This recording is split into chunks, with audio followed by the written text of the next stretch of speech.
Hello, Guardians. Welcome back to Tower Casuals, the Destiny podcast. I'm one of your hosts, Corey Deerigan. Alongside me, as always, is the very sleepy, but very God-slaying Josh Fitty.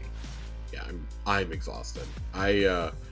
For those who don't know, which should be all of you, outside of a very select few, I have had a really sore tooth for like 4 days now. The middle of day number 2, I gave up and went to the dentist. Things are very expensive when you don't have insurance. And so I went to the dentist, and they were like, yeah, by the way, in order to relieve that sore tooth, we need to do not one, but 2 root canals. Because it is 2 teeth right next to each other that are both hurting. And they're like, yeah, that's why they're hurting. So, yeah, I've never had one in my life. I'm a little terrified. I'm like a lot terrified of the dentist. Oh, piece of cake. And of things going into my mouth like that. So, yeah, I get it. I was shaking when I talked to them, and the dentist just kind of looked over at her assistant. She goes, before even saying a word to me, has never met me in her life. She goes, yeah, he's gonna need drugs. So, I'm on very strong painkillers right now. And they put me to sleep because I was very tired this afternoon. So, that's fair though. I mean, yeah, I took them with the intent of being able to drink something cold, and instead I fell asleep for 2 hours. So fun. Instead of doing the things I needed to do. So, yeah, that's my fun and enjoyment. So next Friday, I have to get 2 root canals at 8 o'clock in the morning. Oh, 8 o'clock in the morning. Jeez. I mean, at least I'm not like going to an office after that. So sure, but 8 o'clock in the morning. I told them I wanted the earliest possible time, and they says, great, we'll put you down for 8 a.m. Oh. So, I mean, okay. my logic was I wanted it done as early. So I'm getting that done, and then I'm getting a deep clean immediately after. Man. So they're going to have me under for the whole thing. I was like, I know it's going to be really expensive. I was like, just do it. Just do it all while I'm there. I won't have to come in for like 6 months, hopefully. Like I know there's other things I need to get taken care of, but just do it. Just do it. Just do it. Just do it. Well, Josh, I'm not having root canals this week. Well, then you're having a better week than I am. My children are sick. Does that count? No. Okay. No, I would rather have sick children than sore teeth. It's fair. I've never had a sore tooth in my life until this week, and I'm a big fat baby, so well, I'm not happy. I believe in you, Josh. You know? Yeah, I'm glad that somebody does. Oh, man. Well, Josh, speaking of believing, we're here to talk about some crazy Destiny things. Josh, you did Pantheon. My God, I did Pantheon. Yeah, how was that? How do you feel? Do you feel like a God Slayer? No, because this was the easiest one. Man, I'm so happy that I got a chance to do one. Shout out to friends of the show and winners of our dungeon crawl from a couple months ago. Dealer and Oak for hitting me up and seeing if I wanted to go run with them. That was such a cool experience. It's definitely a little more challenging than normal. I mean, you're 5 light below what you would normally be.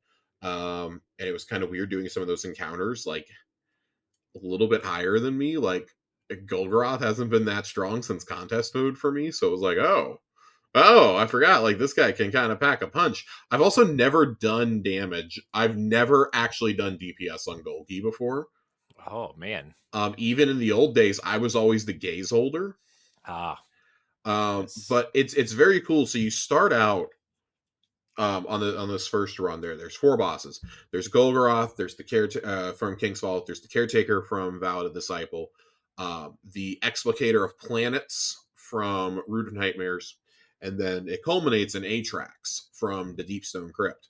And each Mm, of them have like their own little twists on it, but you're getting scored like it's a strike essentially. There's a score ticking up the whole time. You're getting medals for doing things and nice. whatnot, and there's a timer going too. If you can complete each encounter in under 7 minutes, and the timer stops between encounters, and when you have to restart an encounter because you died. If you achieve a platinum score, then you get extra drops, which is really cool. And that's what you want. You want this extra drops. Yeah. For each chest that I open, so there's one chest for each encounter you complete. I got, since it was my first time through for the week, I got 5 Spoils of Conquest. I got 1 Adept Raid weapon each time. I got 2 Raid weapons, and I got a piece of armor for every chest. On top of that, because it was my first time through, there is a quest that you do, which also gives you doing that path for the first time, and you claim the triumph, gives you 30 spoils of conquest. And when you complete the quest, which you have to talk to Arcite before you leave the Atrax encounter, Arcite is standing there next to the chest. You actually have to talk to him. I saw a number of teams struggle for hours to get this done and then forget to talk to him. They just went straight back to orbit. You cannot talk to him in the Hall of Champions for it. You have to talk to him there. You get your choice of Eyes of Tomorrow, the Ooh. exotic rocket launcher from Deepstone. You can get Touch of Malice from Kingsfall, um, or you can get crafting balls or ascendant shards as your Nice. reward for completing that pathway for the first time. Nice. I walked away with let's see, not counting the triumphs I claimed, because counting the triumphs got me another 3 adept raid weapons. All the triumphs are secret. When you complete each one, you actually get a raid drop. You get an adept raid drop from each of those. Ooh. And it's a set drop that you're gonna get. As far as I can tell, I think that they are curated drops. Because the ones I was getting were the same rolls that are in collections. I don't know if that's like intended to happen or not, but if it is, I got pretty great rolls on 2 of my 3 weapons like that. Nice. I got of the 8 weapons that dropped for me, 5 of them were red borders. Nice. Of the regular raid weapons that dropped. Nice. I have never it has been well documented. I don't know if I've brought it up here on the show very extensively. The trace rifle from Root of Nightmares has eluded me for 15 months. This thing does not exist. I'm absolutely Yeah. convinced this thing does not exist. I have cleared Root 20 something times. I have done the second encounter a ton of times. This is as bad as when Storm Chaser was put in duality, except that was a whole lot easier to farm. I ran like 65 runs of the second encounter in duality Jeez. to get 2 storm chasers. To only get 2 Jeez, storm man. chasers the entire time. I have never even seen this trace. I do not think it exists. I think everybody played an elaborate joke. I screamed so loud when I opened up the chest at the end of Caretaker yesterday, and it was the adept drop that came out of it for me. Nice. I screamed, and then I screamed again upon realizing they also gave me a normal one that was red bordered. Ooh. I and the people I was playing with, like, it is a group that like raids all the time. They love to do trios. They love to do low man raids. They like to farm raids. I am not somebody who gets to farm very often, but I mean, I still typically get about 15 to 20 runs in of a raid over its lifetime. That's not uncommon for me to do that. Mhm. Um, I have been saying how I need to do more King's Fall, and then there's of course this drop. I was elated. They thought I was joking that I had never seen it before, and I was just freaking out because it dropped from an encounter that isn't even from that raid. Mhm. And that is the coolest thing about Pantheon. Pantheon will drop you rewards from any raid that is part of that week's block. Nice. So it was That's so cool. it was very cool. It was very special. Um, again, I got so many different adept. Every single adept drop I got was a different gun. I think I got, excuse me, I think I got I think I got two adept trace rifles out of that. Nice. And of course, the adept weapons are enhanceable. So like they're not god rolls, but they are still fun rolls. Now I can go in and just beat the shit out of Nezarec 4 weeks in a row and buy four more of these things if I need to. That's so cool. This is, in terms of loot, this is the third time I've had to say this in the last 6 months. This is the most rewarding loot that I feel like I've ever gotten. For me, it's rewarding. Like for the average player that clears this, it's not going to feel super rewarding. Like, yeah, it's going to be a lot of loot, but most folks who are going in and doing this probably can craft almost all the raid weapons. Let's be honest. Nice. For me, it was very cool as someone who is like still chasing some very specific ones. Like I have like 1 out of 5 in some of these patterns, right? Other ones I have fully done and I've been using them for years now. Yeah. I was very excited. It was very fun. I had a good time. I liked the changes to the mechanics. They were just enough to be a little irritating at times. For example, when you're in Golgoroth, there are now two unstable light holders Hmm. instead of one, which, it's not that bad, but now that's everybody has to be looking at their screens. It can't just be like, oh, well, somebody already called out they have it. No, you have to make sure you don't have it too. On top of that, the people who take gaze will now have taken minotaurs that will try to swarm them while they have gaze. Which you might be like, oh, well, that's not that big of a deal. It's not on 5 over. It's going to be on contest difficulty. Hmm. There are also, instead of champions running around in that encounter now, there are yellow bar knights that can pretty much one shot you with their swords. So those were some neat wrinkles. Um, in Caretaker, there are now ogres that spawn where the ads do, where the snipers do on the left and right platforms. They now will spawn a random ogre up there. A random taken ogre will spawn. Again, enough to be like, oh, okay. Also, to clear these encounters in the 7 minute allotted time, we're thinking that this timer is going to tick up as the weeks go on. You pretty much have to 1 or 2 phase every encounter to get that 7 minutes. Hmm. We had a 2 floor the caretaker, and there's a specific way to do it. It was still very cool because we felt so overpowered. It was just like we saw the damage go boop. Right. It was very cool. The third encounter in Explicator of Planets, now they spawn tormentors in the middle of the field, and random fire tornadoes will Oh. spawn and chase you around. Oh, so fun. That sounds It's fun. it's fucking great. Yeah, it's fucking great. I was thrilled to find that one out. And then last but not least, Atrax. Hmm. In Atrax, they also spawn tormentors. Jesus Christ, really? Yes, really. The tormentors spawn in Atrax. Those ones you can kind of avoid because it's just like, oh, they're like just kind of like dicking around. You don't really like they won't chase you if you're not like going down by them. They're not going to jump up onto the platforms with you. Yeah, but if you're not Maybe paying that'll attention, they'll come change get in you. later weeks because it's important to know these are the smaller tormentors. These are not like the boss ones from Right. Onslaught. Right. But they were just enough of a nuisance. Like it's just one more thing, and that's the thing is I've seen people go, oh, this isn't that big of a deal. Like, yeah, I'm waiting for y'all to report back in when you've had to do like 7 of these encounters in a row, and you're like, God damn it, stop spawning the tormentors. We're 15 under. Right. Um, I think it's a very cool idea, though. I look forward. They said this is going to be the first iteration of it. That if the feedback is good, this is something you want to build on. I have already said that I think that they're going to do a new version of this for the 10th anniversary. I think this was supposed to be a 10th anniversary thing. Yeah. I really think this is what was meant for it to be for 10th anniversary, and they just brought it forward. Yeah. The more I see online, the more I feel like that this was Yeah. supposed to be for that. So because the next 4 bosses they're going to add, it's ultimately going to culminate in week 4 with 8 bosses.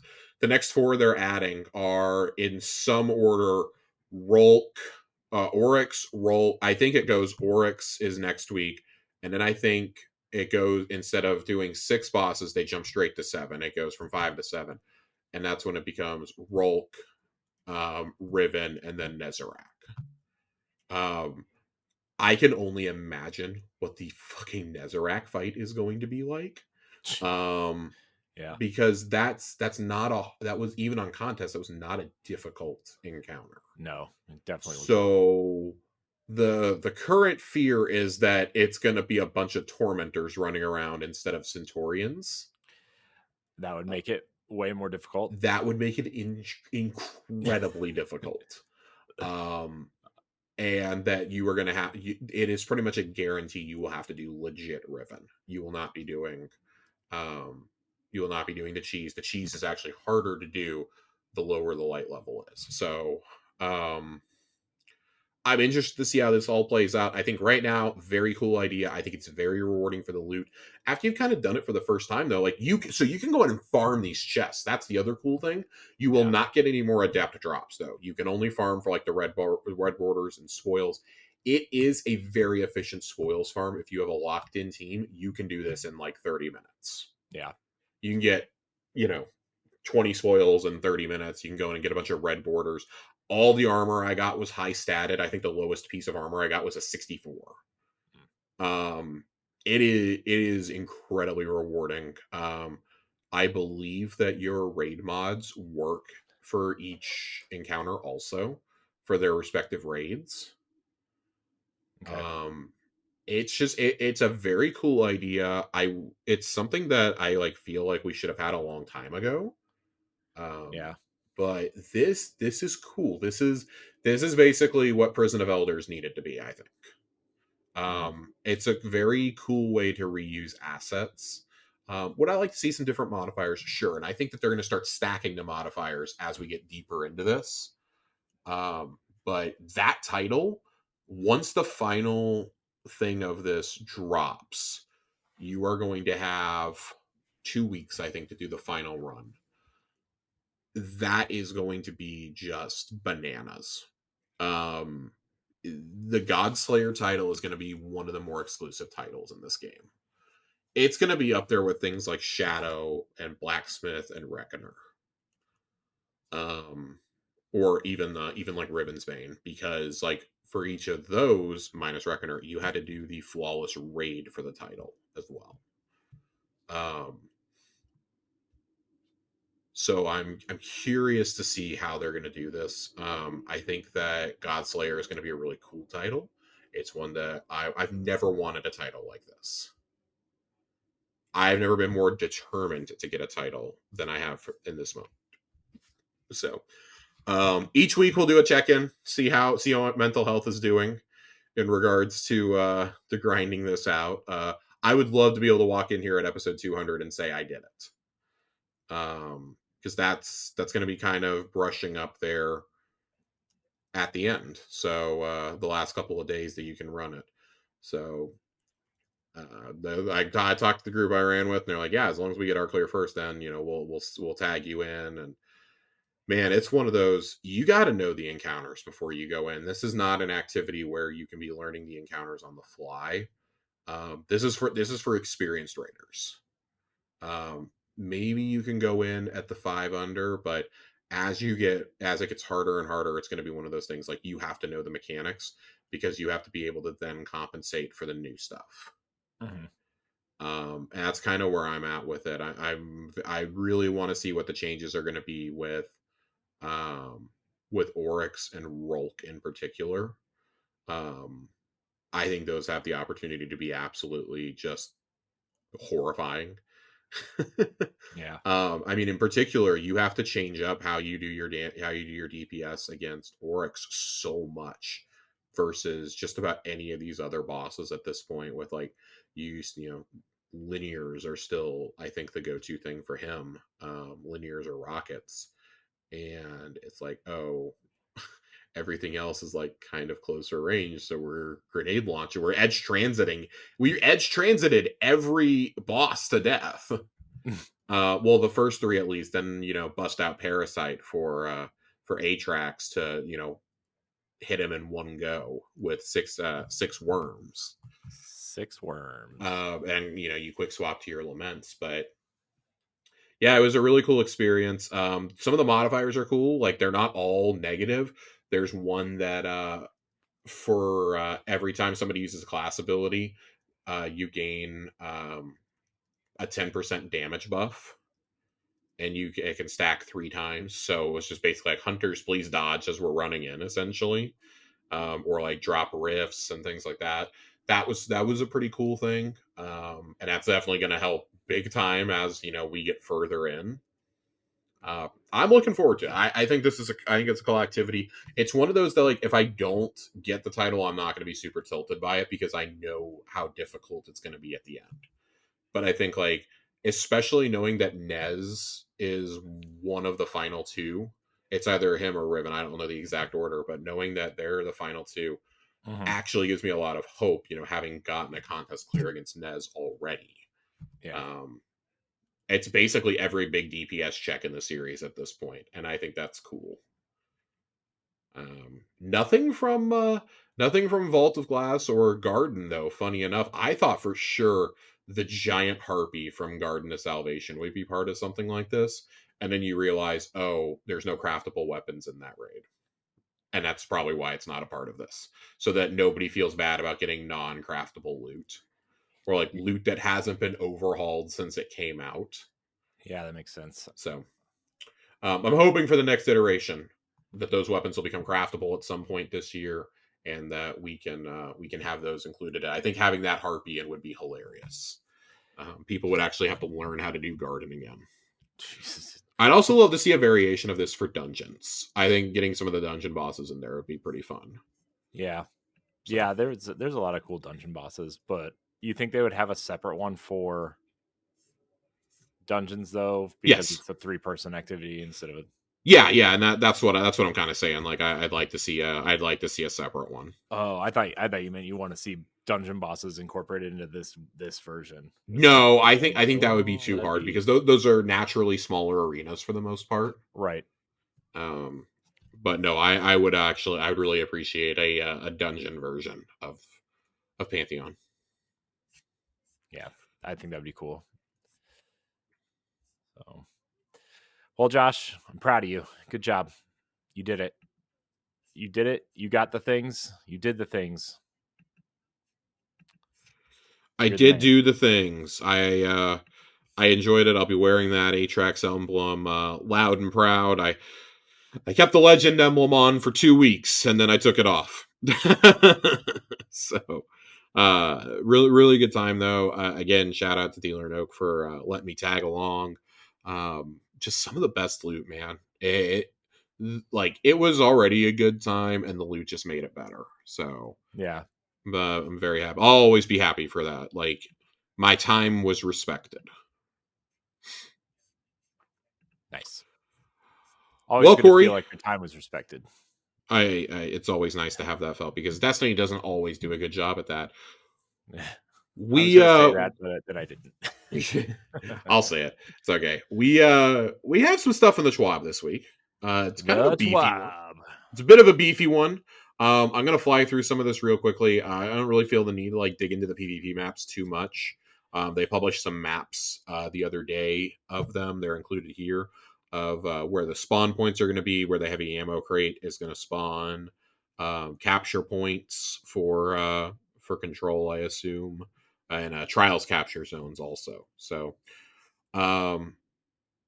that's cool. Like, if you want a closer look at these maps, at Eventide Labs, Cirrus Plaza, and Dissonance, go check out the final Into the Light stream that they did. I think that these look kind of cool. The Cirrus Plaza kind of reminds me of like a futuristic ivory tower from Halo 2.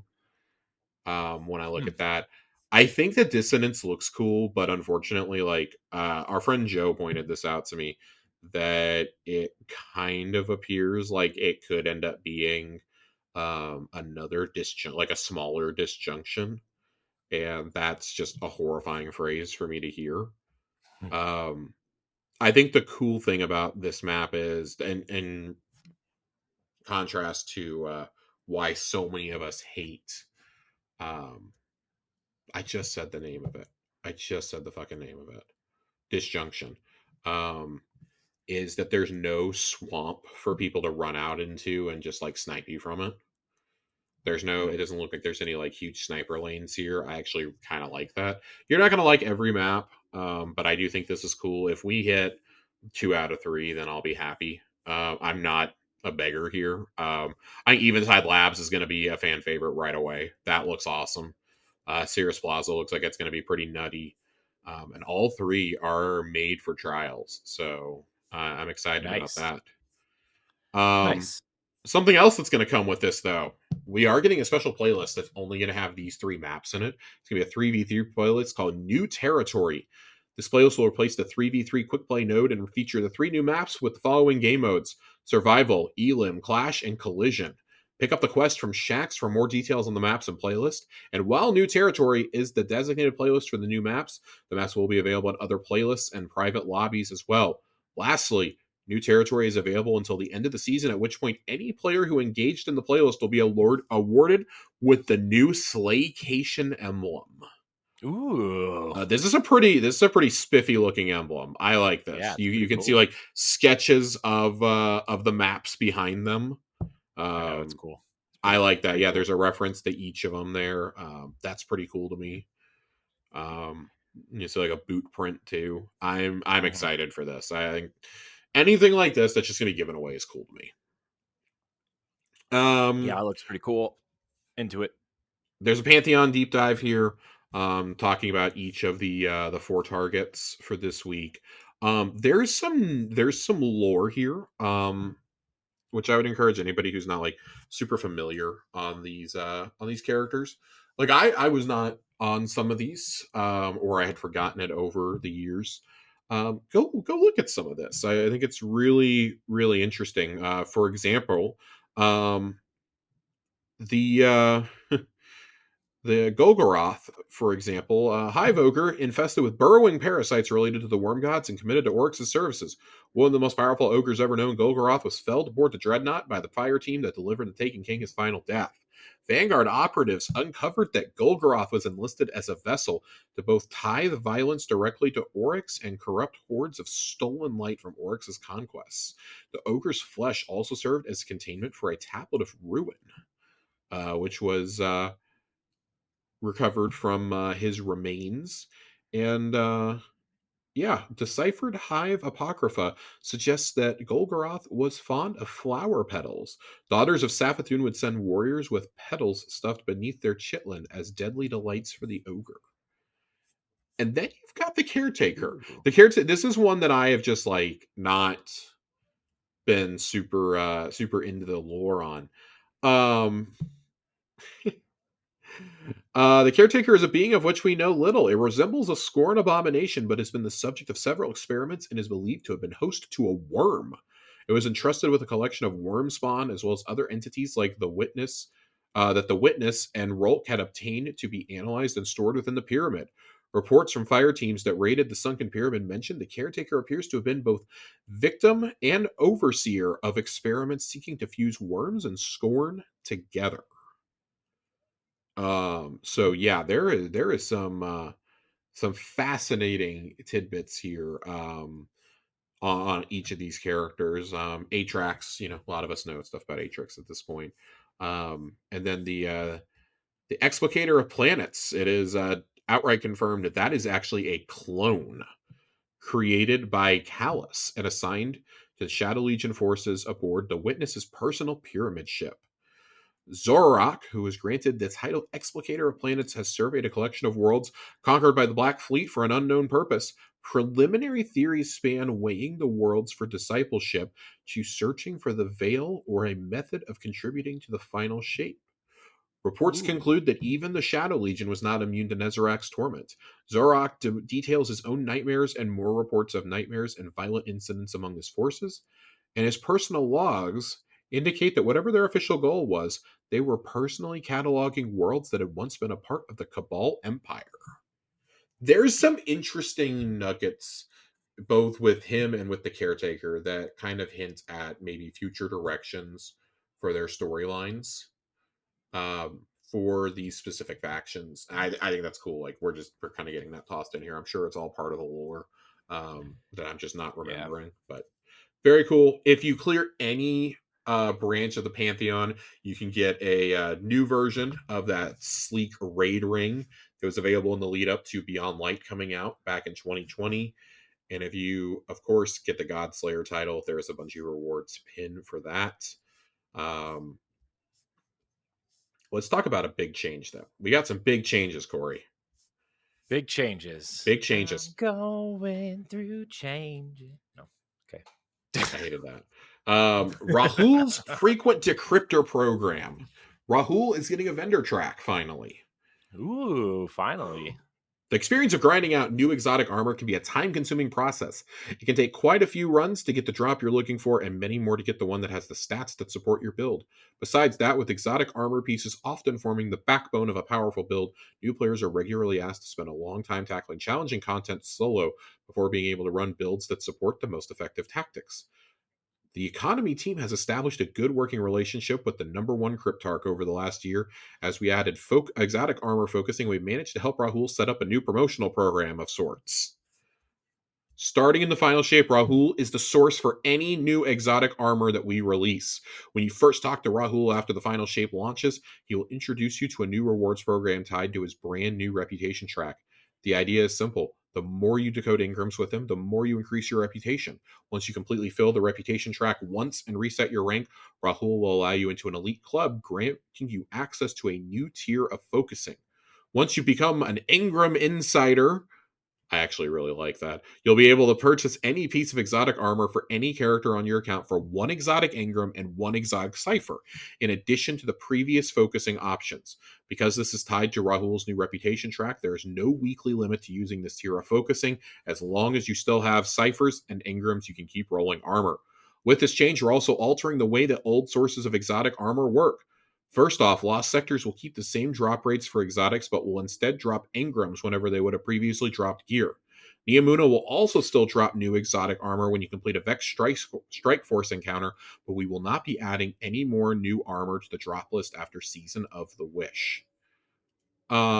With these changes, we know you're wondering how long will it take to get this newfangled tier of focusing. I've got the world's first race to prepare for.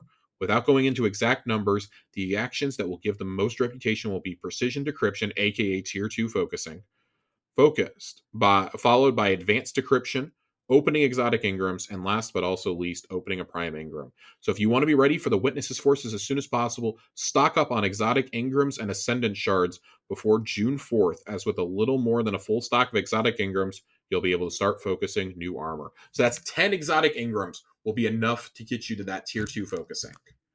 I'm here for it. I'm so excited for this. I'm happy. I'm tired of grinding out shit on Niamuna. I'm tired of going in and doing lost sectors like 15 times and not getting my armor to drop. I'm very excited for this. This is a long overdue thing. My only critique here, I think, is that on Niamuna, I wish it would just drop the exotic engrams at that point. Just drop a guaranteed exotic. I understand that you want to get, for those of us who already have everything, I guess I should say. Just drop an Ingram for us. But I don't know how hard that is to program or whatever. The very much a welcome change here. You can see on his very first reward track there, you get prime Ingrams, of course. There's some enhancement cores, some enhancement prisms, and then a golf ball and a cipher. I feel really vindicated not having to have had used exotic ciphers very much at all in the past. So I have them like in all of my past season passes that I can go claim through a dim extension that I have installed. Not dim, a Chrome extension I have installed for old season passes. So definitely looking forward to doing that. And being able to focus to my heart's content now. They're revamping shader icons. This is going to take some getting used to, but I understand why we're finally doing this. This makes a lot of sense. Yeah. Currently, there are issues that can make the experience of applying a shader inconsistent. The first being that while each shader applies 6 colors, only 4 are shown on the shader icon. This can result in the shader appearing differently than players may expect from the icon preview. Yeah, we've complained about that for years. All 4 color sections on the current shader icon are equal in shape and size, making it difficult to distinguish what the main color will be when applied. There are also many shaders that have unique glows that players strive for, and with the current design, they are not represented. Gambit Jadestone is a great example of this. To help address these issues, we've made updates to the shader icon design that includes all 6 colors for the shader. We're also changing the design in a way that makes the primary colors appear to take more space than the secondary colors for a more accurate representation with most gear items. Glows are also reflected in the updated design, so it'll be easier to distinguish those shaders within your selection screens. These look cool. It's going to take some getting used to, though. Like, we're actually going to have to like kind of scroll through and look at shaders now, I think. But we're able to favorite things, so maybe this won't be too bad. I'm glad we'll be able to favorite things because I can't tell you how many times I've wanted to put a shader on and I just don't because I don't feel like scrolling through the shaders to figure out which one it is. Yeah, that was a pretty welcome change. I definitely went through and favorited like 3 rows of shaders that I like to use pretty regularly on my stuff, and I just keep going back to it.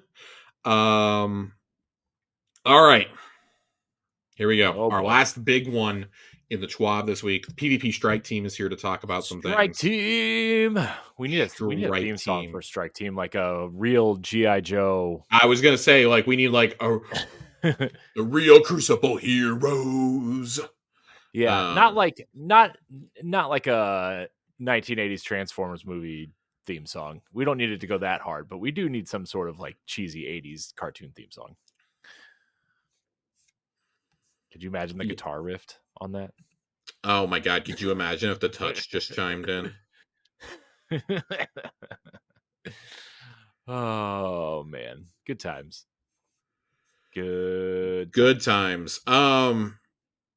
All right, let's get into this one because the changes that we're talking about here are well, they're about the kind of controversial changes that they've been trying to do with the special ammo distribution system. Um, this is just kind of a really long explanation about why they're doing it. When they did the respawn system, which, you know, that means when you respawn, you have special ammo essentially. Yep. Um, the meter system, which they have attempted to do, its development is a very funny story. I think it's hilarious. Basically, like an invisible box dropped onto you when you respawned. Um, I thought that was pretty amusing. Um, and then there were balance problems. The overall balance of the meter system in the wider sandbox is concerning. It primarily benefits one player type over all others, with players who routinely perform above average in their lobbies getting the double benefits of having more special ammo than the respawn system allowed at certain points in the game, while opponents often have much less. In the meter system, high performing players are earning special ammo at 3.5 times the rate of lower performing players, a delta which has led to many non high performing players abandoning special weapons entirely. Hi! In competitive, for example, with the meter system in use, low performing players were more likely to get kills with heavy ammo than they were with special. The weapon balance has become similarly one sided as it promotes shotguns as the main solution, and all other special weapons are perceived as no longer useful for most players when in an ammo limited situation.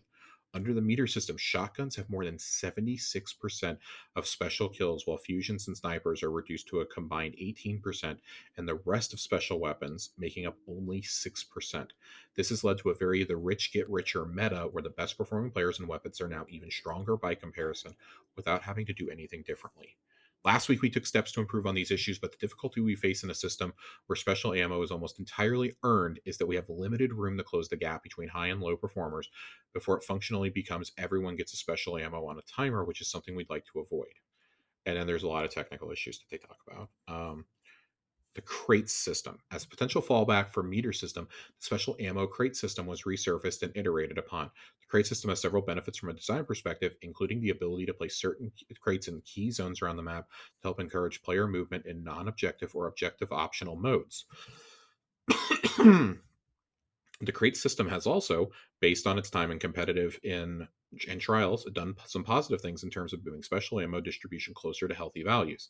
The delta between high and low performing players has moved back to 2.5 times and has led to less late game snowballing as players who do try to hoard special ammo lose it upon death. Ultimately, the crate system in isolation also has several major problems, such as presenting a frustrating amount of friction between playing the game how you want to and playing the game how you need to if you want to run a special ammo weapon.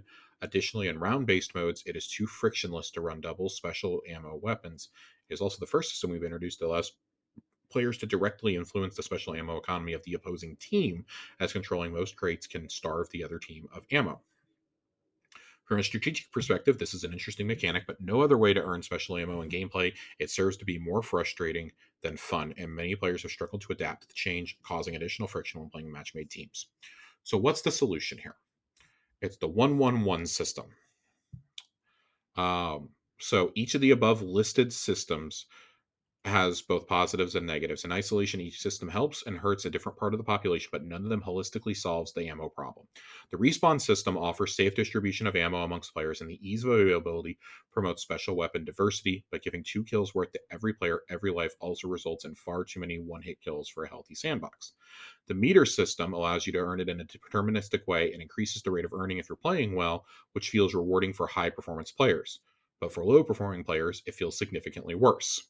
The crate system allows us to promote movement, um, but causes significant friction by forcing conflict with optimal player flows and between match made teams, and allows too much special ammo in round based modes. That's just like the long and the short of it. So what's the solution? Solution is 1-1-1, taking parts of each of the above systems and combining them. Number one, players will respond each life with 1 kill worth of special ammo for their chosen weapon. This serves as a stopgap for players to make sure they are never going long amounts of time with an empty weapon and encourages more players to continue to utilize special weapons, albeit in a limited fashion. Setting the ammo at 1 instead of 2 kills worth ensures there is not a surplus of special ammo that is available for minimum effort. Spawning with 1 also functions as a healthy midpoint between spawning with none in the crate system and retaining all ammo with the meter. All primary weapon final blows will drop a personal ammo brick that awards 1 kill's worth of special ammo. This is our earnable method of distributing ammo in the blended system until our purpose built version of the ammo meter is ready. What this means is that any of your final blows with a primary weapon will drop an ammo brick that only you can pick up, regardless of whether the opponent you defeated had special ammo on them. Likewise, if you defeat a player who has special ammo using a special ammo weapon, that will not drop a brick on the ground. So, like the meter system, you cannot use special to directly earn more special. We will be initially introducing this specific portion of the system into comp starting next week to help address player complaints about the economy in those modes. Crates will continue to exist, but their icon visibility range on the HUD has been decreased, and they will only provide a single kill's worth of special ammo when open.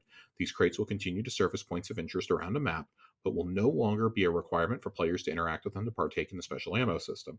They will instead function as a small bonus for players who take the time to engage with them, and an optimal midpoint step for players to gain special ammo that is more effort than simply respawning with it, but less effort than getting a primary weapon final blow. We are very excited to introduce this system sometime after the launch of the final shape, and we greatly appreciate patience and feedback as we have continued experimenting in our effort to improve the Crucible. That was a whole mouthful. Corey, I know you're not a big PvP guy. Nah. But I mean, I dabble. You dabble. I will say I like this solution they're coming up. I really wish the meter system could have worked. I think that was so cool. And obviously they're rebuilding it, and we'll see what the new version of that looks like down the road. Probably not till like early next year at this point, I would imagine. Yeah. If they're going through all this trouble now. Yeah. I think this feels pretty healthy. I think that their hope is that like, oh, maybe we like this setup enough, and this is enough of a stopgap that they can like really try to flesh out a new system. But something did have to be done. Snipers were too dormant on certain maps before, and then other times people were just spamming shotguns and fusions. Compare that with someone like me who likes running a trace rifle, and I can't do that in PvP.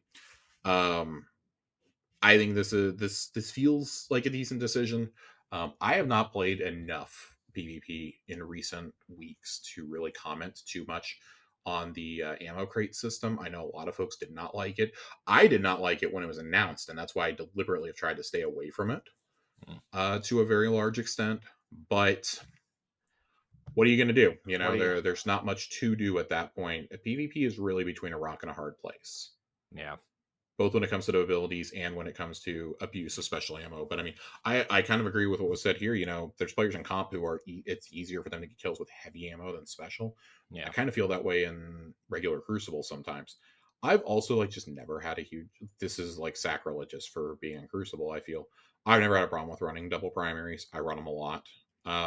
If I'm doing something like trials, then that's a little bit different.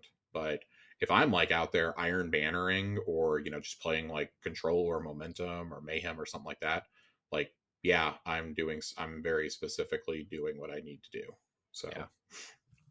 I don't know. I don't have a huge problem with this. I like that they took the time to write out and explain the philosophy behind everything though, because, man, you really needed it. So, yeah, I'm glad they did that for sure. Okay.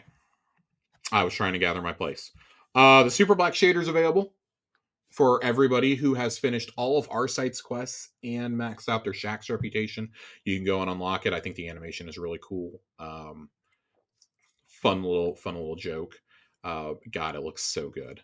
The shader looks so good, man. Yeah, it looks cool. I've seen people. I've seen images of it, of people running around and stuff. It looks super cool. I really want it. If I had the time to do it, I would totally be wearing that. It looks so cool. If he had the time, ladies and gentlemen. Time does not work in your favor when you are an adult with children and a life, supposedly. People say I have one, but I wouldn't know. You know, Josh, trade you. No, I'm good. You don't want 2 children under the age of 6? No. Oh. I'm good. I thought everybody did. Have kids, they said. It'll be fun, they said. All right, let's shift into questions. Let's questions? Yeah, let's go ahead and jump into questions here real quick. Our first questions comes from our old friend Joasis. What are your predictions for the raid name of the Final Shapes raid? Wait, what was that? You broke up for me. What did you say? What's your prediction for the name of the Final Shape raid? Smoke and Mirrors. That actually would be pretty good. I know. But I feel like that's going to be a campaign mission name. Sure. Yeah. But it'd still be a badass raid name, though. Oh, man, that'd be so cool. I'm going to go Cataclysm. Old World of Warcraft name out there. Yeah, that's definitely unintentional. I say Cataclysm because like this is billed as like the end of all things. Yeah. So I think doing something like I've seen people be like, oh, what if it's called the End Game? Like I would fucking hate that. Yeah, because this isn't the end of the franchise. If this was the final raid ever, maybe. To be fair, no. Marvel called their movie Endgame, and it's not the end of the Marvel universe either. Yeah, but I think when you do something like that, like when we're in the end game, like it's implied that I don't know. I think that's just fucking stupid. I know. I'm just being. Jiggly Panda writes in and asks, in your opinion, what was the better game adaptation show, The Last of Us or Fallout? They are completely different shows. I didn't watch The Last of Us, and I've only watched one episode of Fallout, and I really like Fallout, so I'm going to say Fallout. Okay, so I'll take the lead on this one. They're completely different shows. It's really hard to say that like one is better than the other because they're so different. One is a direct adaptation, a direct one-to-one adaptation. The other is a new story that exists in the universe of the games, like as a sequel to the games. So the answer is both. Neither. I don't know. Like they're both incredible in their own rights. They're both going to be award-winning shows. Yeah. And I mean, and I think they both show like that you can do either of these. Like there is an argument for new stories set in an existing universe, when you look at something like you look at Fallout, you look at Cyberpunk Edge Runners, you look at Arcane, like those are series that are set within the universe of these games. And then there's a direct adaptation in The Last of Us. It's really the only true good direct adaptation we've ever gotten. And then there's kind of a third one, which is like the loose interpretation, but still inspired by the game. And that's where you get the Super Mario Brothers movie. You get Sonic the Hedgehog. You get Detective Pikachu. Like, Mm-hmm. and though those are good in their own right. Now, would I put those like on the level of these two? Not necessarily. Like the four shows I just mentioned are far and away the best adaptations, and I remain adamant that a TV series is the way to adapt a video game. Mm-hmm. And like you mentioned it on a show that you mentioned on Xbox Casuals when we talked about this, that like you're that's why you're a little bit concerned about like the God of War show, diving in straight with the Norse and not starting with like the classic Kratos story. Mm-hmm. Like, and I mean, I think it ultimately comes down to like what creatives you have on board. Like I look at something like the proposed Grounded series, Yeah. and like that, if you use what happens in the game as like your rough layout, you're gonna have a pretty fun family friendly show. Yeah. Something like Gears, I could kind of take either one, like either, and it's funny because I would have said they screwed up Halo so bad, because I would have been like, yeah, I'll take either an adaptation or I'll take a brand new story set in the same universe, and instead they gave me something in a multiverse that was somehow neither one of those things. And yeah, so like Fallout and The Last of Us are both like they're both the best in their respective fields. Yeah. And I would say Sonic is the best iteration of like a loose interpretation. Like you can clearly tell it's inspired by the games, it feels like the games, but it is its own thing. Yeah. Um God, the Sonic the Hedgehog movies are so fun. I can't wait for number 3 to come out this fall. I really liked the first one, and I never watched the second one. I like the first one. I love the second one. Idris Elba is perfect as Knuckles. I actually can't wait to watch the Knuckles show on Paramount Plus. I need to get around to it. Jiggly Panda also writes in. Y'all said if Destiny did a series, it should be a kind of anthology series. So I ask you this: would you like it to follow certain lore pieces, or for them to change it up a little bit? This is one you need. I think you gotta follow what's already established in universe. Yeah. I think you tell the stories that aren't in the game, but you have to follow the lore. I mean, look at Halo, and that like Halo has some deep lore, but it is not nearly as complicated and deep as Destiny's, right? And so you look at what happened to Halo, and you just gotta do it right. You have to do it right. Yeah. I think with Destiny, it in particular, you want to use like you're using the lore as a guide. You can still come up with your own dialogue and stuff, but you got to follow the structure that's already set out. And I think that's because Destiny puts such an emphasis on discovering the lore of the world within its own series. Mm-hmm. Fallout did it a little bit differently, because Fallout is telling a story that is in the future and it's referencing things from the games, right? And we all know how Bethesda tells stories. Bethesda always sets up future games and projects within their own universes. Like there are references to 76 and Fallout 3, for instance. Yeah. We knew about the events, like we knew about the Dragonborn in Oblivion. We knew about the Oblivion Gates in Morrowind, this and that. It very few shows are going to be able to do what Fallout did. I'll put it that way. Yeah. Because very few are willing to tell a story set in the future of their worlds that is not going to be playable, and also unveil like super meaningful lore. They took a huge gamble by putting major lore we've never known about in the Fallout universe into this show. They took a huge fucking gamble. Yeah. I do not want to see every show do that. I don't want to have to be explaining to people in like 3 years that, oh yeah, if you want to know what exactly happened at this, and this moment, you need to go watch this anime instead of being like, just go read these couple lore pages to get a general idea. Yeah. If you want the full thing, go watch this cool like 6-piece anime. So I'm still team anthology here. You have a lot of freedom to do what you want to do at that point, as far as I'm concerned. Yeah. I don't know. I yeah, I'm with you. I think the stories they tell within the lore, they're free to tell whatever story they want, but it's got to fit in the lore or be part of the lore that's already established. That's my opinion.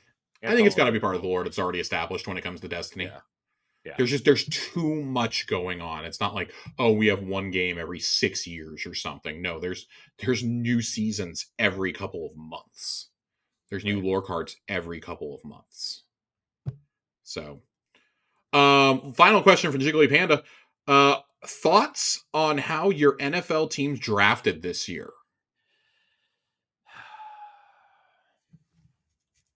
Well, Josh, we didn't have a first round pick again.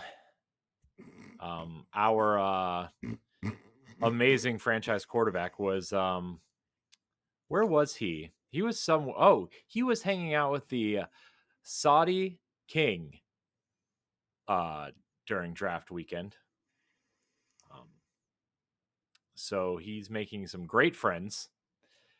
And we had two second round picks, 2 fourth round picks, a 6th and a 7th this year, I think was what the draft was. No, 2 fifth round picks. I'm sorry. Mm-hmm. So we usually hit pretty good in second round. I mean, we got Nick Chubb and David Njoku, and I mean we've gotten some pretty decent second round picks, but man, I didn't even bother watching. That's how not enthused I was about. I'm really disappointed in the Browns all the time.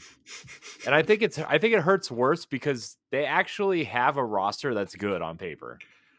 I saw the render. This has nothing to do with the draft. I saw the rendering for the proposed new stadium. Oh yeah. That thing looks like shit. Yeah, of course it does, because the Haslams are dumb. It looks like, dude, it looks like the Texas Rangers baseball stadium, which looks like a fucking warehouse. Yeah.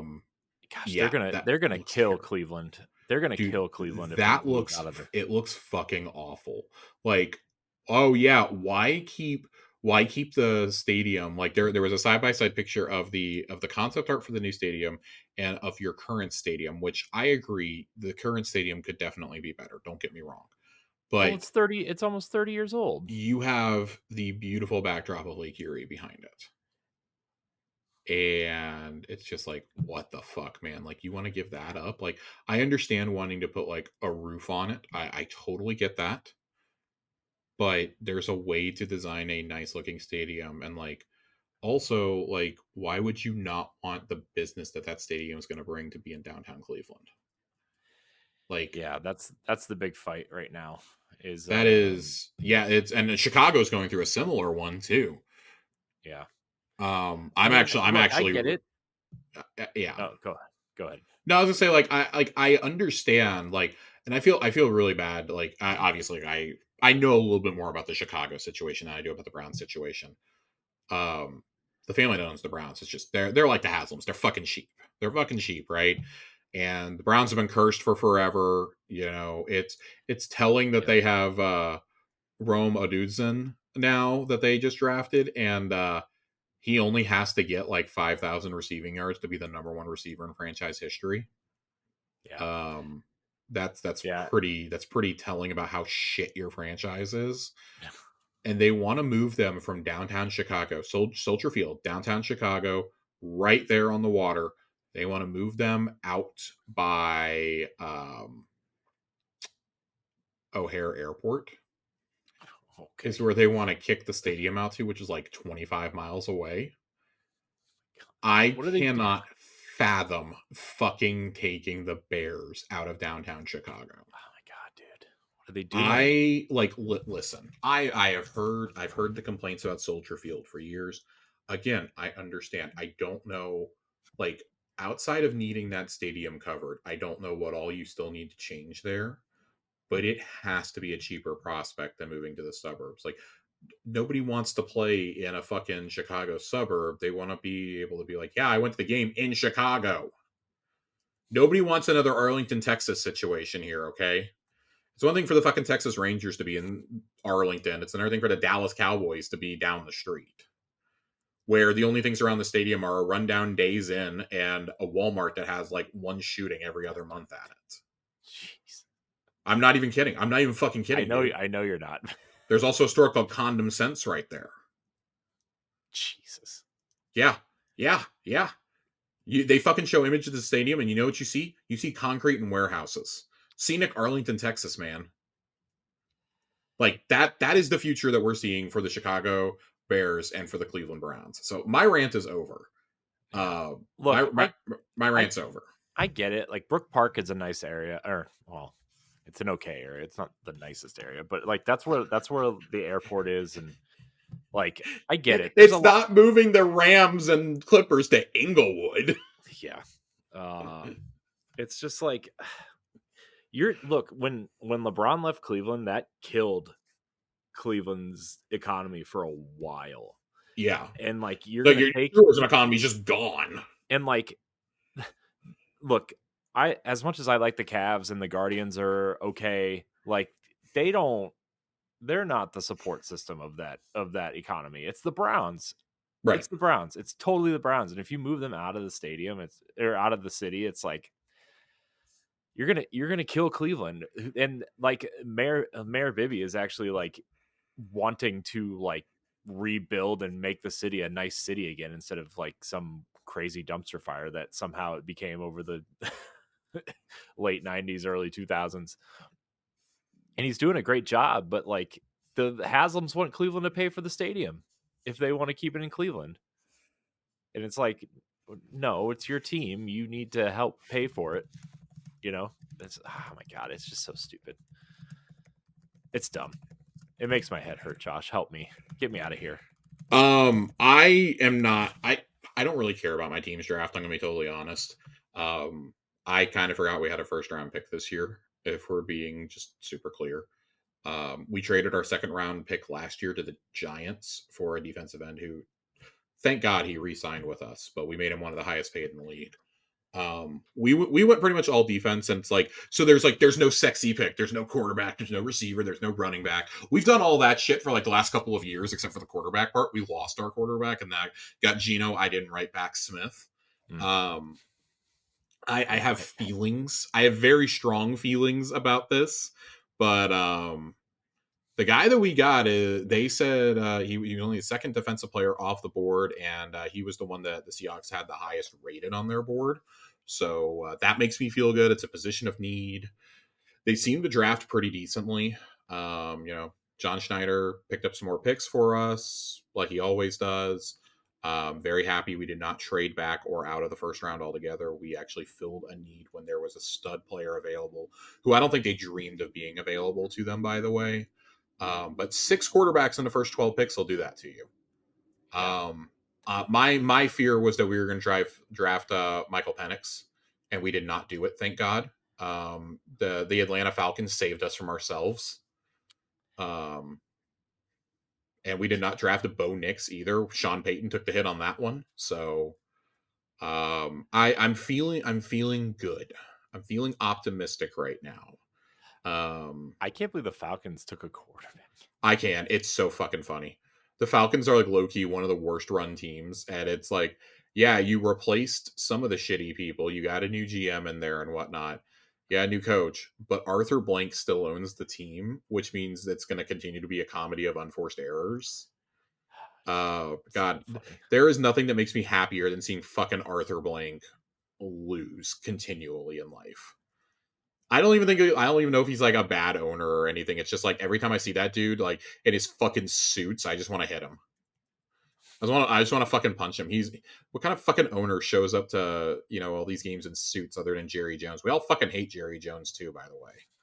Like, Just add Arthur Blank to that. Like, he was so smug thinking that they had the Super Bowl won, and then they like, because I'll never forget like how he was down there on the sideline, fucking celebrating when the Falcons clinched the Super Bowl berth, and then just like seeing the absolute like terror on his face to the point where he went down to the field like during the Super Bowl.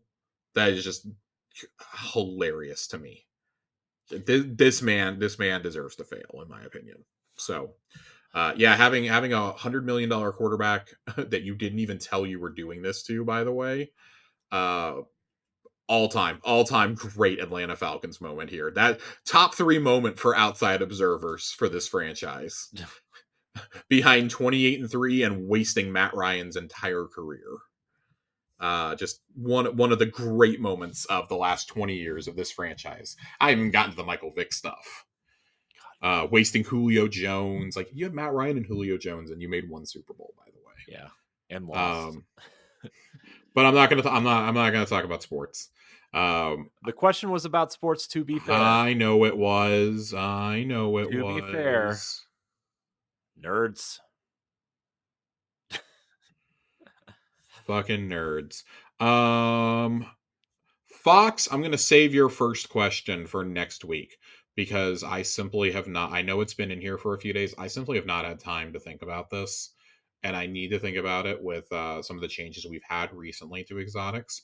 Fox's question, for anybody wondering, is if you could alter how any exotic weapon or armor function works, which exotic would you alter and how? I want to sit back and think about this for a minute. Also, I selfishly want to get through through the new version of 0 Hour and look at all the intrinsics for Outbreak before I reveal my answer on this one. So we're gonna put foxes. I'm gonna put foxes into a corner. Cade, we already addressed yours. Cade asks, now that Pantheon's been out for a few days, do you think the challenge is worth the rewards? Is there enough replayability around it throughout the week? And is there anything you would change about it? What would you change? I think I've already said it. I'm going to have more changes as we go along, obviously, because it's going to get more and more difficult. Yeah. But yeah, no, the loot's there. The replayability is there 100%.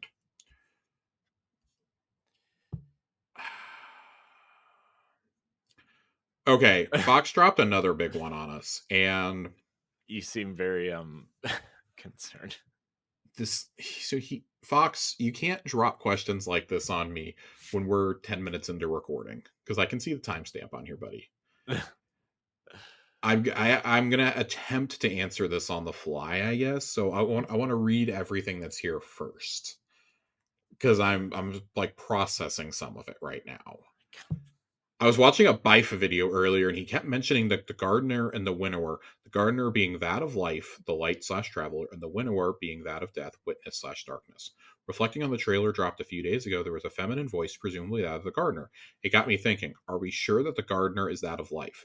I believe it to be the opposite, that the gardener is in fact the being of death, as the Guardians were told way back in the Black Garden in D1 that we are a dead thing in a place of life by a ghost. I'd like your thoughts on this. So, all right. Man, I'm going to disagree with your central thesis here. And that's not me pulling out my big lore dick or anything. Let me hold on real quick. I know you're going to deep dive into this real quick, but like I kind of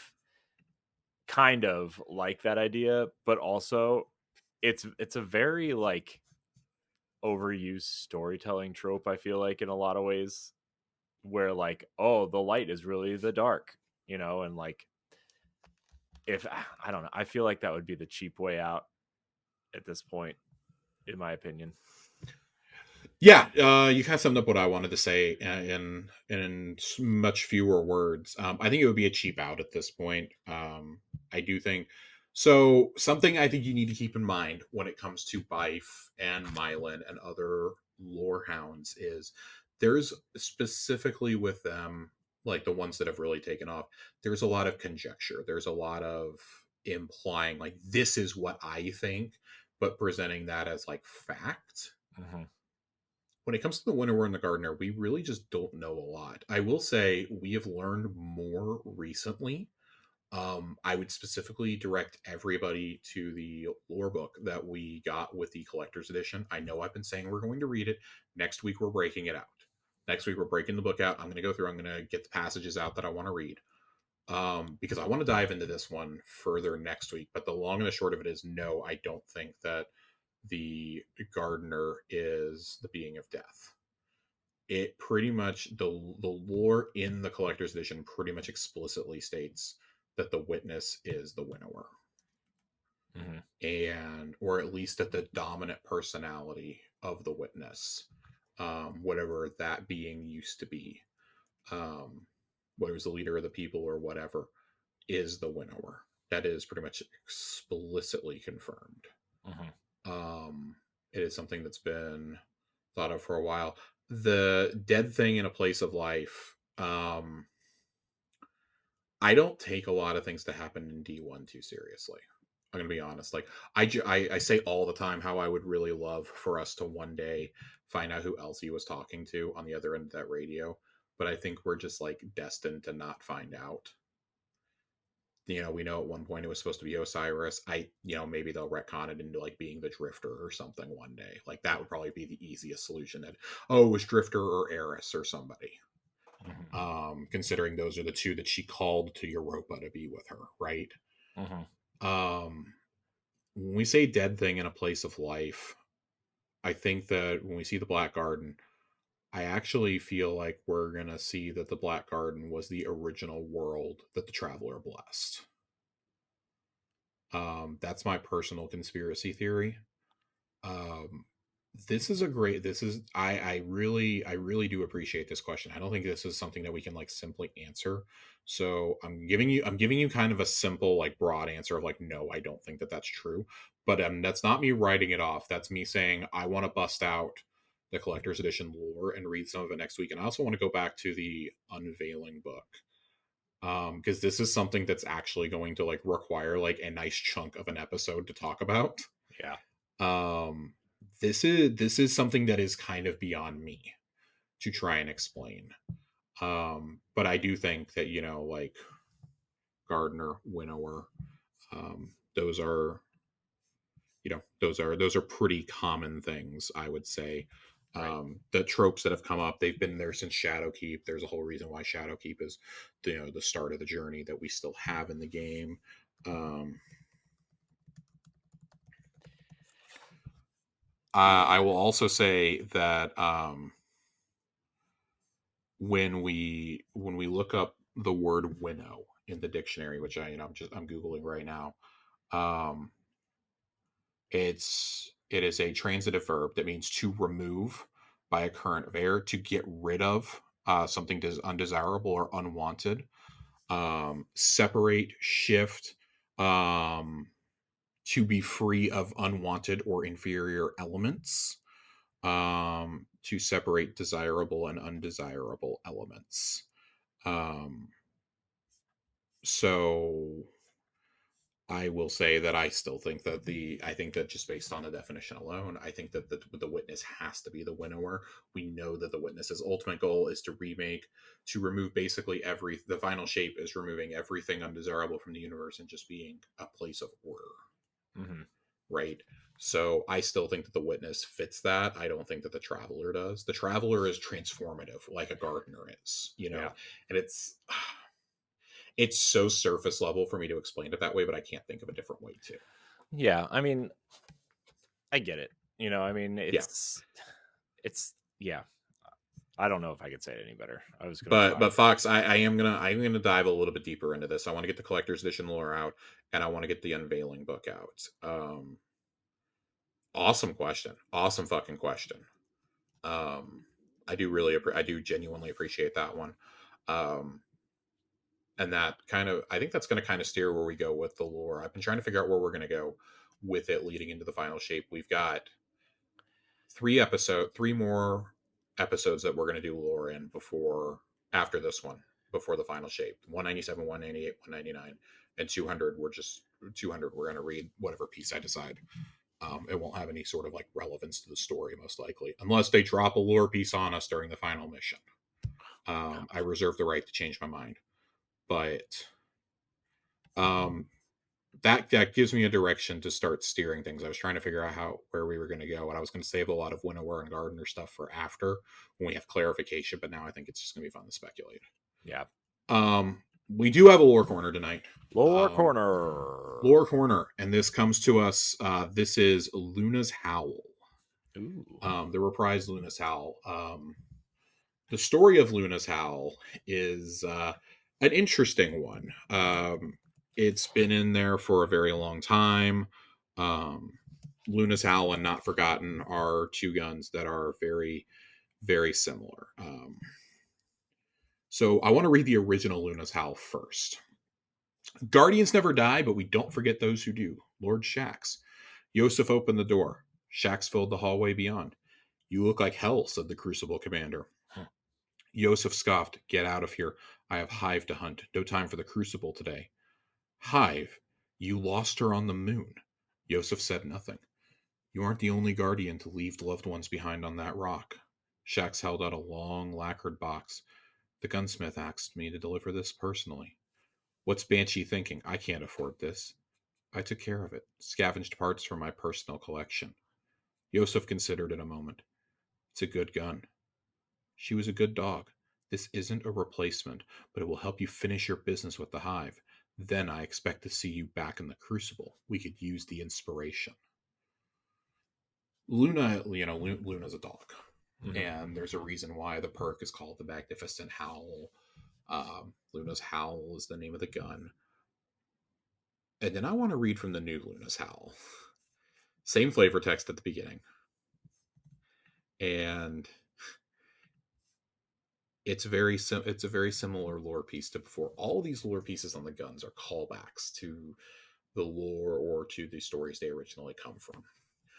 Yosef opened the door. Shax filled the hallway beyond. You look tired, said the Crucible handler, but I have just the thing to get you buzzing. No time for the Crucible, Yosef disassembled. Another day. I'll hold you to that, but that's not what I meant. Yosef said nothing. I was speaking with Saladin, Shax continued. We were remembering all the people we left behind over the years. Your name came up. Oh, yeah? Shax holds out a cardboard box perforated with large holes. The Valis asked me to deliver this.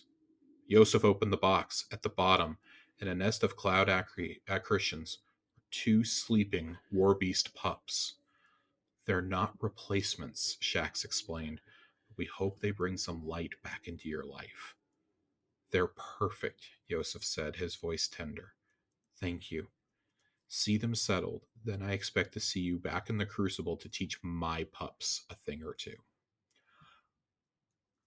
When I tell you that I cried reading this, I don't think that there is, other than, like parent and child, I don't think there's another bond quite like that between human and pet um, in this life. And man, if you've ever lost an animal that you've had for years and years and years, or they've passed tragically, or you've had a loved one pass, like you understand the toll that can take on you. I've talked a lot about my mental health on the show. How I've been in therapy for a couple of years now. How I've spent like the last 15 months kind of overcoming my grief. Um, I read this piece for the first time yesterday and decided I had to include this. Yesterday was my last day of seeing my therapist that I've been seeing for 2 years. My therapist is moving. Their program is over, so they're moving on. And my whole the whole last like year and a half has been about learning how to deal with grief, learning how that tragic things happen, and we don't forget, but we still have a life to live. And then to have the game that has defined so much of the last decade of my life have a piece like this on that exact day was really, really special to me. um it's not some big in-depth lore piece, but it's enough. Yeah. um it's really cool, it's really special. I think normally I probably would have saved this for a more poignant occasion, but sometimes the universe has a funny way of working out and just kind of like cosmically dumps something on your doorstep. And this is one of those moments. Um, Luna's Howl, great story. Loki, one of the most touching stories in the Destiny universe, I think. Now has a new chapter.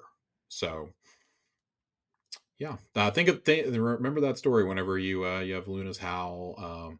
I think back to the emblem or the emote that they did with the good boy, emote.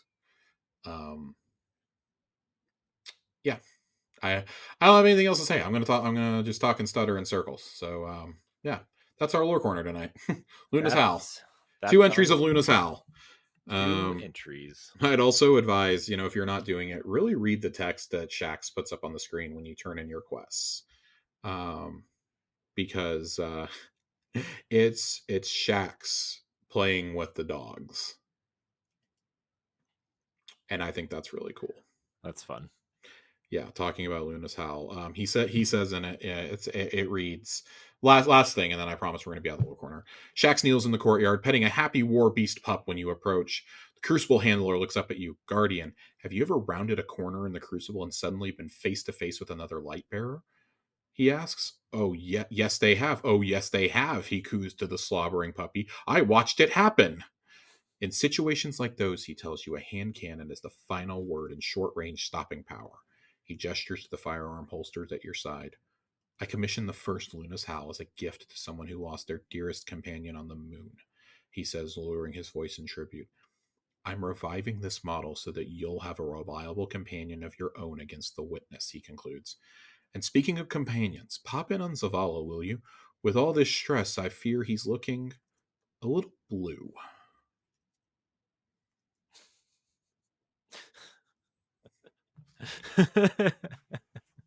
I think I love Shax. We may not hear him talk very much, but I love Shax. Shax, man.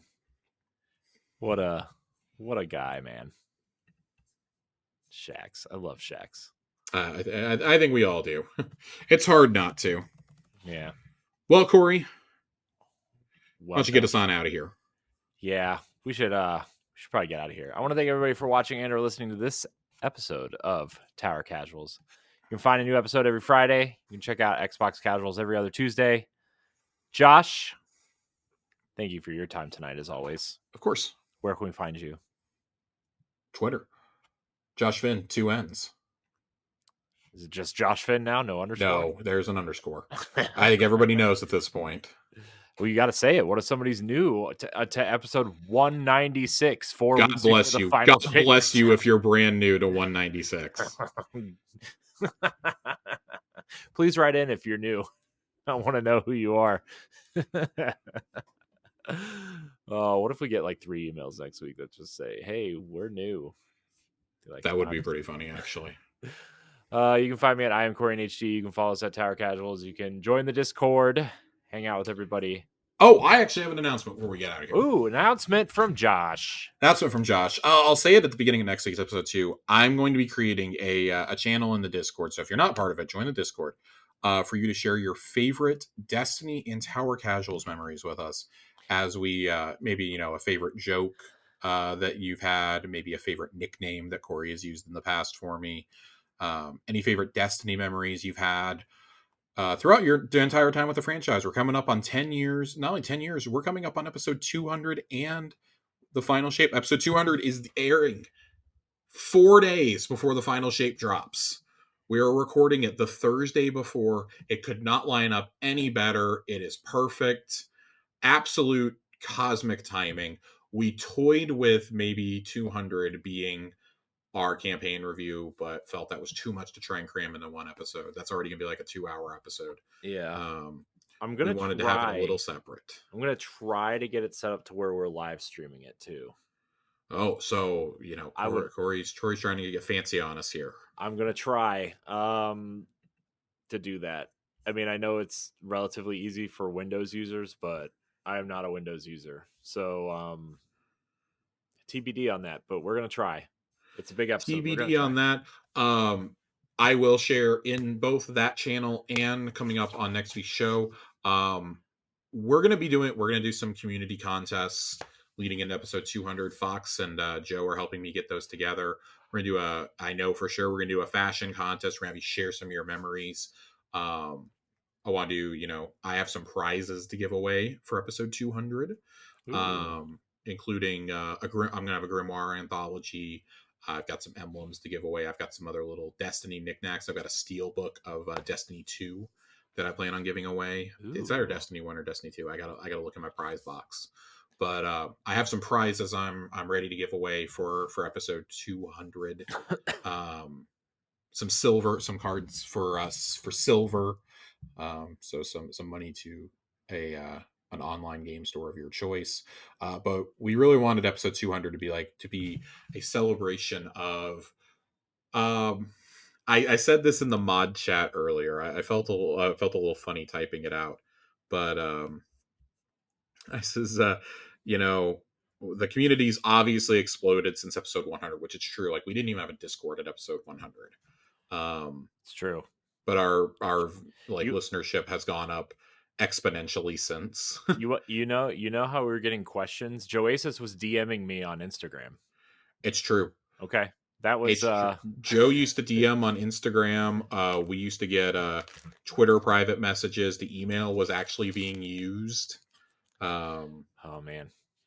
Have you checked the email in a while? Because I have not. So if you've been writing in with an email, I'm very sorry. Yeah. But I says, we've exploded since 100, and I really want the final episode before Final Shape to be, no meme intended, a celebration of the friends we've made along the way. Yeah. That's what we did with episode 100. We had Nerd and we had A1 Johnny in here. We may or may not have some special guests joining us over the next few weeks from Tower Casuals past. Because I think this is a pretty monumental moment, not just for the game community, but for our little community.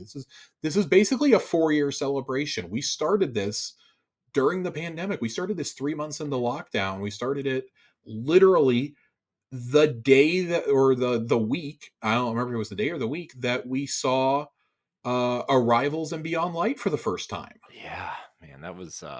And this it's been a wild journey. I've moved twice. I've had an apartment flood. Corey's had a kid in that time. Yep. God, we've smuggled sandwiches back from Florida. Yeah. Some of us forgot sandwiches in Florida. Some of us got into Magic the Gathering during the course of this. Jeez. Some of us have our desk is card boxes and wrappers right now from various different games. So we really want to make this a celebration of you. Yeah. We'll do the normal TWAB reading and stuff. We'll fly through that, but we really want it to be a big community celebration with it being 200 episodes. Yep. Depending on what we decide to do and finalize, will kind of dictate how the next couple weeks are going to go. But yeah, I wanted to get that out there. I meant to announce that earlier in the show. There will be details in the Discord coming up. If you're not a part of the Discord, this is the perfect time to join. There's a link in the description to this show and to this episode. And I'll be putting the channel live sometime this weekend for people to start sharing their memories and reminiscing. So, and I want to read a lot of them on air, if not all of them. So as long as they're appropriate, I want to read them all on air. Yep. I feel like a lot of us have some really touching memories that the series has brought to us, and I want to share those. So, all right, Corey, get us out of here for real this time. All right, everybody, we're going out with a bang. I don't know what that even means. I don't either. I'm afraid to ask. It's okay. I want to thank everybody for watching and or listening, and until next time, we love you. Goodbye.